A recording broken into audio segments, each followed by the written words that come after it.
Hello friends, welcome to day trader Telugu and good evening. Sensex 38 points gain అయ్యి 60,298 దగ్గర close అయితే, Nifty 12 points gain అయ్యి 17,956 దగ్గర క్లోజ్ అయింది. వెరస్ బ్యాంక్ నిఫ్టీ 194 పాయింట్స్ గెయిన్ అయ్యి 39,656 దగ్గర క్లోజ్ అయింది.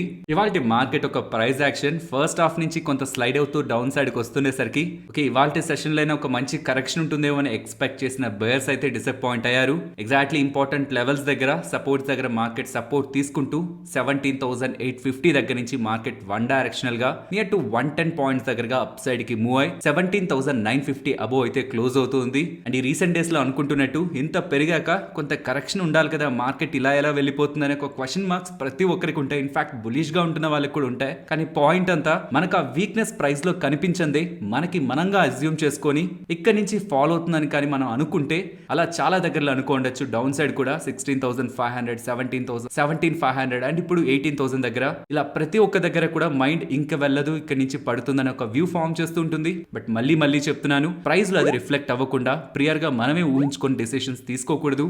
17,800 బ్రేక్ అయి డౌన్ సైడ్ క్లోజ్ అవుతుండడం ఫస్ట్ వీక్నెస్. ఈవెన్ అక్కడ కూడా మనం షార్ట్ సైడ్ ఉండడం కరెక్ట్ కాదు. 17,640 ఆ లెవెల్ బ్రేక్ అయ్యి కానీ ఒకవేళ డౌన్ సైడ్ ఇంట్రాడే కానీ and on daily closing basis లో కూడా ప్రైస్ అక్కడ క్లోజ్ అవుతుంటే ఫర్దర్ గా ప్రైస్ డౌన్ సైడ్ కరెక్ట్ అవడానికి ఛాన్స్ ఉంది. కానీ ఇవాల్టి మార్కెట్స్ గురించి మాట్లాడుకునేందుకు గ్లోబల్ మార్కెట్స్ ఏం మనకు అంత సరిగా లేవు.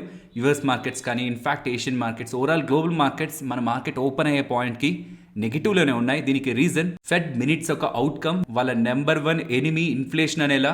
In fact last time 75 basis points hike తీసుకున్నారు కదా, ఆ టైంలో ఎకానమీ అంతా బాగానే ఉంది, ఇన్ఫ్లేషన్ తగ్గుతుందనేలా సాఫ్ట్ డేటా వాళ్ళకి దొరుకుతున్నా స్టిల్ వాళ్ళు 75 బేసిస్ పాయింట్ హైక్ తీసుకుంటూ ఉండడం అండ్ ఈవెన్ గ్రోత్ రిలేటెడ్గా కూడా కన్సర్న్స్ ని వాళ్ళు వ్యక్తం చేస్తూ ఉండడం. ప్రీవియస్ మీటింగ్ లో ఎకానమీ రిలేటెడ్ గా వాళ్ళు అనుకుంటున్న నెగిటివ్ పాయింట్స్ కి మార్కెట్స్ అయితే రియాక్ట్ అయ్యాయి. ఇన్ఫాక్ట్ దానికి అనుగుణంగానే ఇండియన్ మార్కెట్స్ ఫస్ట్ హాఫ్ లో రియాక్ట్ అవుతున్నా, సెకండ్ హాఫ్ లో అగైన్ మార్కెట్ లో వస్తున్న ఈ స్ట్రెంత్ బ్యాక్, ఎప్పటి నుంచో మార్కెట్ ని పుష్ చేస్తున్న ఎఫ్ఐఎస్ఏ నిలబడి ఉండాలి. అండ్ యూజువల్ గా ఎఫ్ఐఎస్ యాక్టివిటీ ఎప్పుడు కూడా సెకండ్ హాఫ్ లో కనిపిస్తుంది. ఇప్పుడనే కాదు, లాస్ట్ చాలా డేస్ నుంచి మీరు ట్రేడింగ్ యాక్టివిటీ, ఇంట్రాడేలో ప్రైస్ యాక్టివిటీని గమనిస్తున్నా. ఫస్ట్ హాఫ్ లో వస్తున్న ప్రతి సెల్లింగ్ తర్వాత కూడా సెకండ్ హాఫ్ లో మనకి అప్ సైడ్ రికవరీ కనిపిస్తూ ఉండడం, సెకండ్ హాఫ్ లో ఎఫ్ఐఎస్ ఒక ప్రెజెన్స్ ని మార్కెట్ లో చూపిస్తుంది. అండ్ సిమిలర్ యాక్టివిటీ ఇవాళ కూడా మనకి మార్కెట్ లో కనిపించింది. ఫ్రెండ్స్, వీడియోస్ లో మేము పెడుతున్న ఈ ఎఫర్ట్స్ మీకు వాల్యుబుల్ గా అనిపిస్తూ ఉంటే మన వీడియోని తప్పకుండా లైక్ చేయండి. ఫస్ట్ సోనా కామ్స్టార్ గురించి మాట్లాడుకోవాలి. ఈ కంపెనీలో బ్లాక్ స్టోన్ వాళ్ళు 34% దగ్గరగా వాటాని సోనా కామ్స్టార్ లో వాళ్ళు హోల్డ్ చేస్తున్నారు.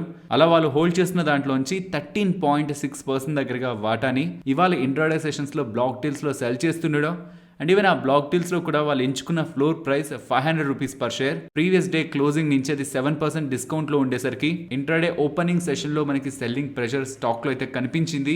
అండ్ ఇలా సెల్ చేస్తూ 3,200 crore దగ్గరగా వాళ్ళు రైజ్ చేశారు. ఇలా వీళ్ళు చేస్తున్న బ్లాక్ డీల్స్ అండ్ టోటల్ గా ఇవాళ మార్నింగ్ పాయింట్ లో 17.2% నియర్లీ 10 crore షేర్స్ దగ్గరగా బ్లాక్ డీల్స్ లో ఎక్స్చేంజ్ అవుతూ ఉండడం.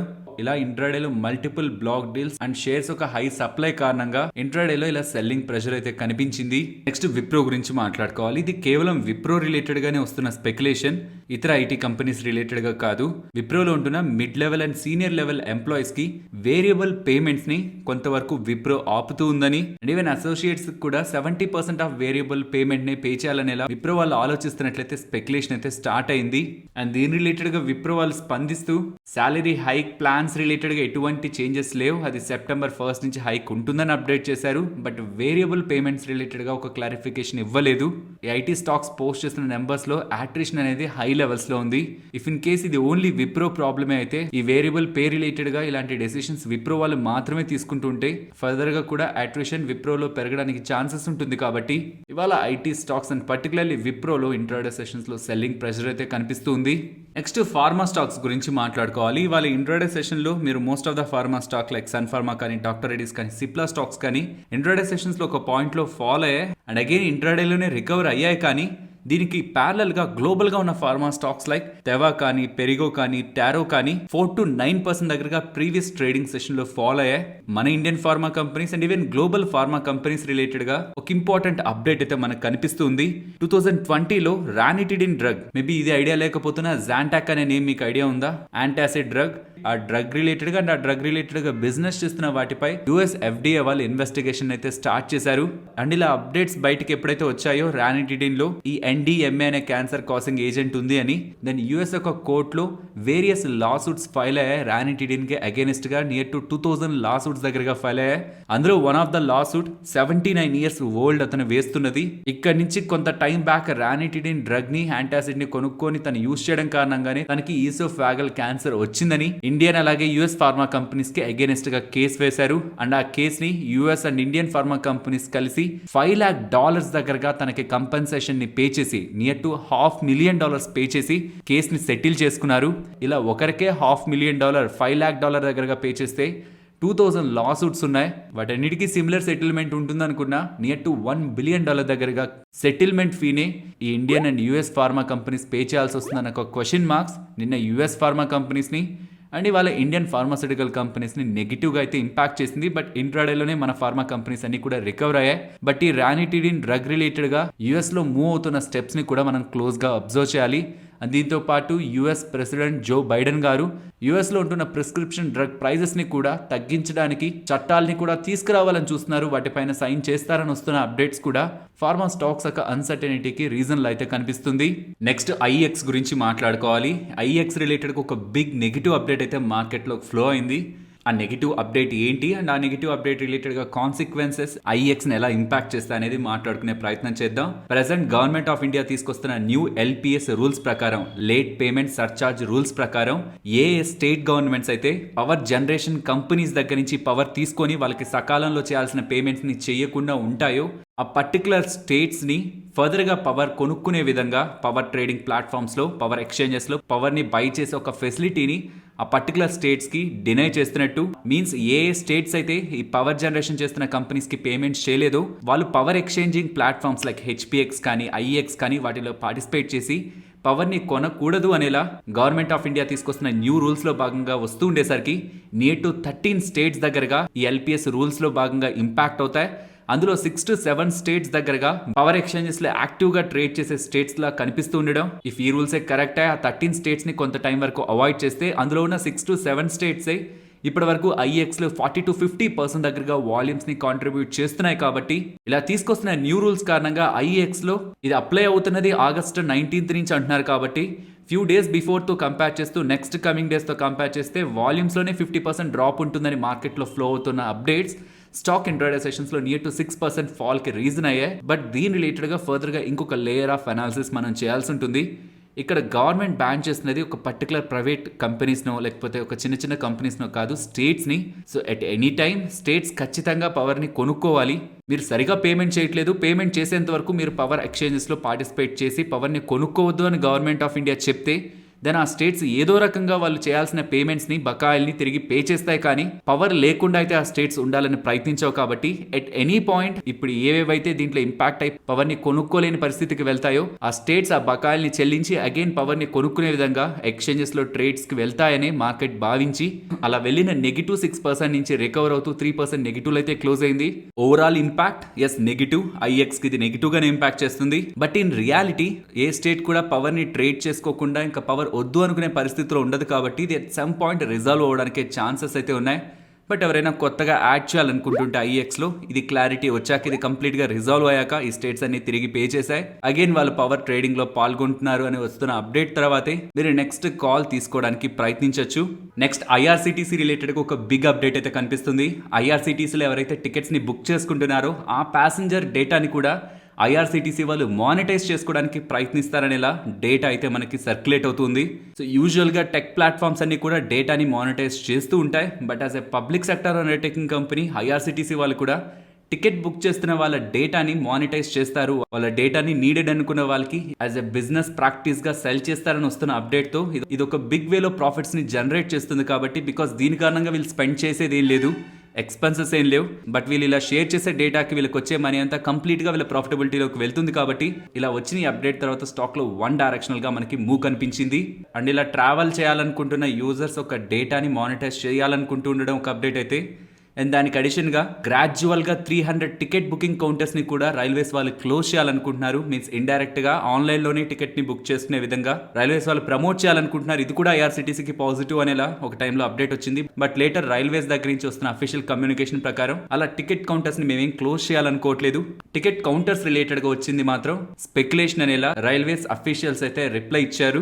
నెక్స్ట్ ఎస్బీఐ కార్డ్స్ గురించి మాట్లాడుకోవాలి. నిన్న ఆర్బీఐ వాళ్ళు ఒక డిస్కషన్ పేపర్ అయితే రిలీజ్ చేశారు. అందులో వేరియస్ పేమెంట్స్ రిలేటెడ్ గా ఉంటున్న చార్జెస్ గురించి క్వశ్చన్స్ అడిగారు. ఈ డిస్కషన్ పేపర్ అంటే పబ్లిక్ ని క్వశ్చన్స్ అడగడం. ఇలా ఉన్నాయి కదా ప్రెసెంట్ చార్జెస్ ఐఎంపీఎస్ రిలేటెడ్ గా కానీ క్రెడిట్ కార్డ్స్ రిలేటెడ్ గా కానీ అండ్ ఒకవేళ యూపీఐ తో లింక్ చేయాలనుకుంటే క్రెడిట్ కార్డ్స్ ని మర్చెంట్ డిస్కౌంట్ రేట్ అంటారు, ఎండిఆర్ అంటారు. మీన్స్ ఇప్పటి వరకు ఎలా జరిగేదంటే లెట్స్ సే నా దగ్గర క్రెడిట్ కార్డ్ ఉంది అండ్ మీకు ఒక షాప్ ఉంది. నేను మీ దగ్గర ఒక 100 రూపీస్ కి పర్చేస్ చేస్తే నా దగ్గర నుంచి 100 కట్ అవుతుంది. బట్ మీకు వచ్చేది మాత్రం 97 ఆర్ 98 రూపీస్ వస్తుంది. ఆ 1 ఆర్ 2 రూపీస్ మాత్రం ఈ క్రెడిట్ కార్డ్ కంపెనీస్ కి అండ్ వాళ్ళకి సర్వీసెస్ ప్రొవైడ్ చేసిన వాళ్ళకి అండ్ ఇతరులకు కూడా షేర్ అవుతూ ఉంటుంది. ఇదే మర్చెంట్ డిస్కౌంట్ రేట్ అంటారు. ఆ మర్చెంట్ డిస్కౌంట్ రేట్ ని తగ్గించాలా, ఒకవేళ తగ్గిస్తే అది ఎలా తగ్గించాలి, మార్కెట్ కుదరాలా, ఫిక్స్డ్ గా ఉంచాలా, ఇలా క్వశ్చన్స్ ఆర్బీఐ వాళ్ళు అడుగుతూ ఉండేసరికి ఇప్పటి వరకు ఉంటున్న మర్చెంట్ డిస్కౌంట్ రేట్ రిలేటెడ్ గా ఫర్దర్ గా రిడక్షన్ జరుగుతుందేమో, ఎండిఆర్ ని తగ్గిస్తారేమో. దీని కారణంగా క్రెడిట్ కార్డ్ కంపెనీస్ కి కొంత నెగిటివ్ ఉంటుందని మార్కెట్ లో ఉంటున్న ఎక్స్పెక్టేషన్స్ ఇవాళ క్రెడిట్ కార్డ్ కంపెనీస్ అయితే నెగిటివ్ గా ఇంపాక్ట్ చేశాయి. Next fine and speciality chemicals ని తయారు చేసే ఇండో అమైన్స్ వాళ్ళకి వాళ్ళ ప్రొడక్షన్ కెపాసిటీని ఎక్స్పాండ్ చేయడం కోసం ఎన్వైరన్మెంట్ క్లియరెన్స్ దొరుకుతూ ఉండేసరికి ఇలా దొరుకుతున్న క్లియరెన్స్ తో వీళ్ళు ఫర్దర్ గా కెపాసిటీస్ ని ఎక్స్పాండ్ చేసి బిజినెస్ ని పెంచుకుంటారని మార్కెట్ ఎక్స్పెక్ట్ చేస్తూ స్టాక్ ఇంట్రాడే సెషన్స్ లో నియర్ టు 20% దగ్గరగా అప్పర్ సర్క్యూట్ లో క్లోజ్ అయింది. నెక్స్ట్ ఆగస్ట్ 22 ఎక్స్ డేట్ గా కంపెనీస్ ప్రకటించిన కార్పొరేట్ యాక్షన్స్ మీకు స్క్రీన్ పైన కనిపిస్తుంటాయి. Chemcon, Finolex, HPCL, Sterlite technologies, Tide Water Oil వీళ్ళందరూ కూడా డివిడెండ్స్ ని ప్రకటించారు. కెమ్కాన్ వాళ్ళు 4 రూపీ, ఫినోలెక్స్ వాళ్ళు 2 rupee and Hindustan petroleum corporation వాళ్ళు 14 rupee per share dividend already ప్రకటించారు. అండ్ వాటికి X date 22 August. Next Tata Motors గురించి మాట్లాడుకోవాలి. టాటా మోటార్స్ వాళ్ళకి 921 ఎలక్ట్రిక్ వెహికల్ బసెస్ ఆర్డర్ అయితే లభించింది అంటున్నారు. ఈ order Bengaluru metropolitan transport corporation దగ్గర నుంచి లభించిందని అండ్ ఈ ఆర్డర్ తో కలుపుకొని లాస్ట్ 30 డేస్ లో 3600 ఎలక్ట్రిక్ వెహికల్ బసెస్ దగ్గరగా టాటా మోటార్స్ వాళ్ళు ఆర్డర్స్ ని గెలుచుకున్నారనేలా టాటా మోటార్స్ దగ్గర నుంచి అప్డేట్ కనిపిస్తుంది. అండ్ ఈవెన్ అశోక్ లీలాండ్ వాళ్ళు electric vehicle double decker bus ని కూడా లాంచ్ చేశారు. నెక్స్ట్ టెలికాం సబ్స్క్రైబర్స్ డేటా అయితే అప్డేట్ అయింది జూన్ మంత్ కి సంబంధించి. బట్ ఇదంతా ఇంపార్టెంట్ డేటా కాదు, బికాస్ ఇది జూన్ మంత్ కి సంబంధించిన డేటా. అండ్ రీసెంట్ గా రిజల్ట్స్ పోస్ట్ చేసినప్పుడే జూన్ ఎండెడ్ క్వార్టర్ నెంబర్స్ ని వీళ్ళు పోస్ట్ చేశారు కాబట్టి ఈ సబ్స్క్రైబర్ డేటాని కూడా ఇంక్లూడ్ చేసుకుని రీసెంట్ గా ప్రతి ఒక్క telecom player like Reliance Jio numbers కానీ, ఎయిర్టెల్ నెంబర్స్ కానీ, వోడాఫోన్ ఐడియా నెంబర్స్ కానీ ఇప్పుడు మనం మాట్లాడుకోబోతున్న సబ్స్క్రైబర్ డేటా ప్రీవియస్ గా జూన్ ఎండ్ క్వార్టర్ లో వాళ్ళు పోస్ట్ చేసిన రిజల్ట్స్ లో ఇంక్లూడెడ్ కాబట్టి ఇది స్పెషల్ గా మార్కెట్ చూడదు. బట్ ఎనీవే ఉంటున్న డేటాని గమనిస్తే జూన్ మంత్ లో జియో వాళ్ళు 42.2 లాక్ దగ్గరగా సబ్స్క్రైబర్స్ ని యాడ్ చేస్తే ఎయిర్టెల్ వాళ్ళు 7.9 లాక్ సబ్స్క్రైబర్స్ ని యాడ్ చేశారు. ప్లస్ వోడాఫోన్ ఐడియా నుంచి 18 లాక్ సబ్స్క్రైబర్స్ ఎగ్జిట్ అవుతున్నారు. ప్రీవియస్ గా అనుకున్నట్టు ఇది స్పెషల్ గా మార్కెట్ ని సర్ప్రైజ్ చేసే డేటా కాదు. జూన్ మంత్ తో కలుపుకొని జూన్ ఎండెడ్ క్వార్టర్ లో రిజల్ట్స్ ని పోస్ట్ చేసినప్పుడు వాళ్ళ సబ్స్క్రైబర్స్ డేటాని పబ్లిష్ చేశారు కాబట్టి ఈ డేటాని మార్కెట్ పట్టించుకోదు. నెక్స్ట్ నిఫ్టీ అలాగే bank Nifty support and resistance present ఉన్న లెవెల్స్ నుంచి డౌన్ సైడ్ 17,850 వాళ్ళు కూడా ఎగ్జాక్ట్లీ ఆ పాయింట్ దగ్గరే సపోర్ట్ తీసుకుంది కాబట్టి అది ఇంపార్టెంట్ సపోర్ట్ గా గమనించవచ్చు. అండ్ అప్ సైడ్ 18,020 యాక్చువల్లీ 18,090 అనుకున్నాం బట్ అది చాలా దూరంగా ఉంది. ఇన్ బిట్వీన్ కూడా ఒక లెవెల్ చెప్పండి అన్నారు. 18,020 to 18,040 ఆ లెవెల్ ని కూడా మనం గమనించవచ్చు. అండ్ బ్యాంక్ నిఫ్టీ ప్రెసెంట్ ఉన్న లెవెల్స్ నుంచి డౌన్ సైడ్ ఇవాళ తీసుకున్న సపోర్ట్ 39,333 సో అదే లెవెల్ ని గమనిద్దాం. ప్రీవియస్ గా కూడా అక్కడ ప్రైస్ యాక్టివిటీ ఉంది. అండ్ అప్ సైడ్ వెళ్తుంటే 39,774. Next Nifty option chain data recent days లో 17,800 దగ్గర కనిపిస్తున్న రైటింగ్ అన్వైండ్ అవుతూ 18,000 దగ్గర హ్యూజ్ డేటా అయితే బిల్డ్ అవుతూ వచ్చింది. ఇన్ఫాక్ట్ ఇవాళ కూడా 18,000 కంటే బిలోనే మార్కెట్ ఉంటుందని కాల్ రైటర్స్ స్ట్రాంగ్ గా బిలీవ్ చేస్తున్నారు. బట్ ప్యారలల్ గా పుట్ రైటింగ్ కూడా కనిపిస్తుంది కాబట్టి ఇంకాస్త అబో 18,200 దగ్గర మనం రెసిస్టెన్స్ ని ఎక్స్పెక్ట్ చేయొచ్చు. అండ్ డౌన్ సైడ్ 17,800 అండ్ 17,500 దగ్గర పుట్ రైటింగ్ అయితే స్ట్రాంగ్ గా బిల్డ్ అవుతుంది. సో 17,500 to 18,200 ఈ 700 పాయింట్ జోన్ లో మార్కెట్ ఉంటుందనేలా కాల్ అలాగే పుట్ రైటర్స్ భావిస్తున్నారు. బట్ ఈవెన్ డౌన్ సైడ్ 17,005 వరకు వెళ్ళట్లేదు. 17,008, 17,007 ఈ లెవెల్స్ దగ్గర ఒక హ్యూజ్ రైటింగ్ కనిపిస్తుంది. 17,500 వరకు కూడా కాదు. But for the safe side 18,000 psychological level దగ్గర ఉన్నాం కాబట్టి ఏ మాత్రం సెల్ ఆఫ్ వస్తున్నా అది టువర్డ్స్ 17,500 వరకు ఉండడానికి ఛాన్స్ ఉంటుందని అజ్యూమ్ చేసుకుంటూ కొంత డిస్టెన్స్ లో 17,500 down side and first 18,000 break అయ్యేంత వరకు కూడా 18,200 ని అప్పర్ సైడ్ రెసిస్టెన్స్ గా గమనించవచ్చు. 17,500 to 18,200 ఈ 700 పాయింట్ జోన్. ఫైనలీ ఇది ఫ్రెండ్స్ మన వీడియో నచ్చిందా? నచ్చితే మన వీడియోని లైక్ చేయండి ఫ్రెండ్స్. అండ్ ఈ వీడియో మన వాళ్ళకి యూజ్ అవుతుంది అనుకుంటే తప్పకుండా షేర్ చేయండి. అండ్ మన ఛానల్ని సబ్స్క్రైబ్ చేయనట్లయితే ఛానల్లో ఉంటున్న కంటెంట్ని గమనించండి. ఇఫ్ ఆ కంటెంట్ మీకు యూస్ఫుల్గా ఉంది అనుకుంటేనే ఛానల్ని సబ్స్క్రైబ్ చేసి పక్కనే ఉన్న బెల్ ఐకాన్ క్లిక్ చేయండి. మరొక ఇంట్రెస్టింగ్ వీడియోతో మళ్ళీ మీ ముందుకు వస్తాను. అంతవరకు టేక్ కేర్. జై హింద్.